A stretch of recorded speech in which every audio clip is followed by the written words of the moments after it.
جب کوئی بندہ نیکی کرتا ہے تو نیکی کو لکھنے میں فرشتوں کو خوشی ہوتی ہے، اور جب کوئی بندہ گناہ کرتا ہے تو اس گناہ کو درج کرنے میں فرشتے کو تکلیف ہوتی ہے۔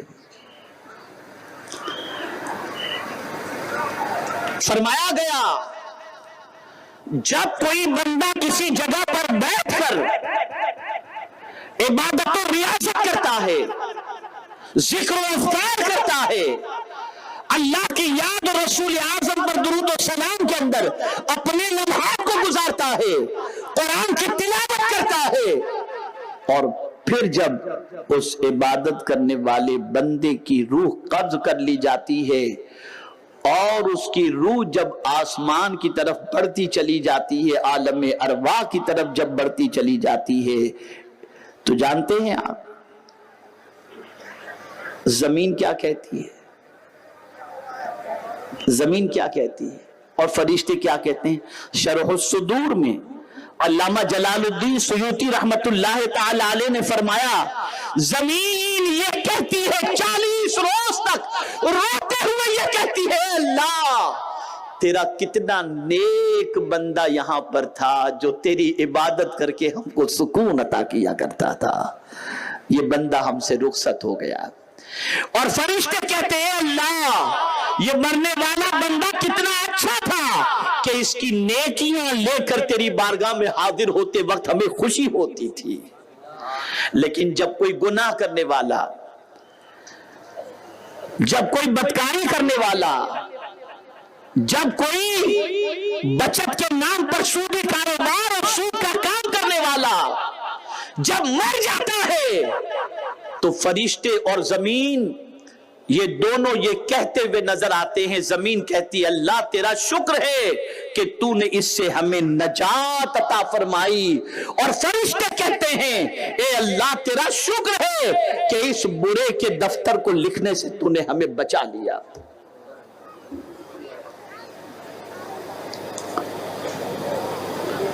آپ ذرا سوچو، اندازہ لگاؤ، اے رسول رحمت صلی اللہ علیہ وسلم کے دیوانوں، فرشتے ہمارے ساتھ لگے ہوئے ہیں اور ایک ایک چیز کو جانتے ہیں۔ کہاں جا کر گناہ کرو گے، کہاں چھپ کر گناہ کرو گے، یعلمون ما تفعلون، وہ جانتے ہیں جو کچھ تم کرتے ہو۔ اور اسی کے ساتھ اللہ عز و جل کی بارگاہ کے اندر چوتھی گواہی کس کی ہے، اسے بھی سماعت فرمائیں۔ کہاں گناہ کرو گے، جہاں بھی گناہ کرو گے زمین تو ہوگی نا، تو قرآن کہتا ہے یومئذ تحدث اخبارہا، قیامت کے دن زمین بولے گی، اللہ زمین کو قوت گویائی عطا کرے گا۔ تو حضرت ابو ہریرہ رضی اللہ تعالی عنہ نے رسول رحمت صلی اللہ علیہ وسلم سے عرض کیا، یا رسول اللہ صلی اللہ تعالی علیہ وسلم، یہ زمین کے بولنے کے بارے میں جو فرمایا گیا اس سے کیا مراد ہے کہ قیامت کے دن زمین کیا بولے گی؟ تو میرے آقا صلی اللہ علیہ وسلم نے فرمایا، ابو ہریرہ زمین پر تو نے نیکی کی ہوگی تو زمین نیکی کی گواہی دے گی اور برائی کی ہوگی۔ حاصل کرتے ہو، خدا کی زمین پر آرام کرتے ہو، خدا کی زمین سے پانی حاصل کرتے ہو، خدا کی زمین سے میوہ حاصل کرتے ہو، پھل فروٹ حاصل کرتے ہو، اور اسی کی زمین پر گناہ کرتے ہو، تو یہ زمین قیامت کے دن گواہی دے گی اور بولے گی، مولا اس نے میری پیٹھ کے اوپر یہ کیا، اچھائی کیے ہوگے تو اچھائی کی گواہی دے گی، برائی کیے ہوگے تو برائی کی گواہی دے گی۔ تو ناظرین، اگر ویڈیو اچھی لگے تو ضرور ویڈیو کو لائک کریں اور ہمارے چینل کو سبسکرائب کریں اور لوگوں تک بھی شیئر کریں۔ تو چلیے ملتے ہیں اگلی ویڈیو میں۔ السلام علیکم ورحمۃ اللہ وبرکاتہ۔